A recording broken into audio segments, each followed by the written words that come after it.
I'm Steve Wiggins, and this is the Groundworks Ministries podcast. Today we're reading from the Gospel of John, chapter 20. Let's focus on verses 24 and 25. But one of the 12, Thomas, called Twin, was not with them when Jesus came. So the other disciples kept telling him, "We've seen the Lord." And he said to them, "If I don't see the mark of the nails in his hands, put my finger into the mark of the nails, and put my hand into his side, I will never believe." You know, like most people, I would hope that my faithfulness to the Lord would be compared to the Bible's faithful giants, guys like Paul and Daniel, Joshua or Joseph.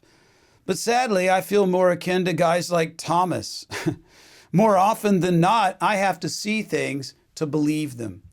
And personally, I feel doubting Thomas, as they call him, has gotten a bad rap over the years because it helps to know that the other disciples didn't have much more faith than Thomas. They each had to see to believe.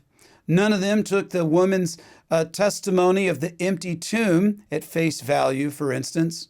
And earlier in chapter 20, John testified concerning his lack of faith and understanding, along with that of the others. Believing was limited to seeing, even for John. Let's consider John 20, verse 9. The other disciple who had reached the tomb first, then entered the tomb, saw, and believed. For they did not understand the scripture that he must rise from the dead. So Jesus had already appeared to the 10 other disciples. Remember, Judas had hung himself, and in his appearance, Jesus had shown them all his wounds on the first day of the week.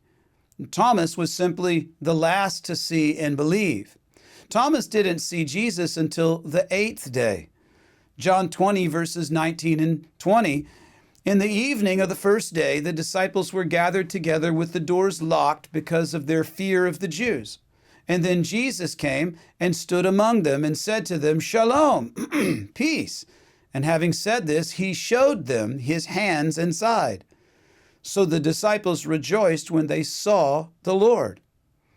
So in my opinion, Thomas's statement was not one of necessarily blatant disbelief. I will never believe. At least he didn't have more unbelief than the others had displayed. Thomas's statement had more to do with his frustration that he had been absent. I missed it when Jesus' first appearance came to the others.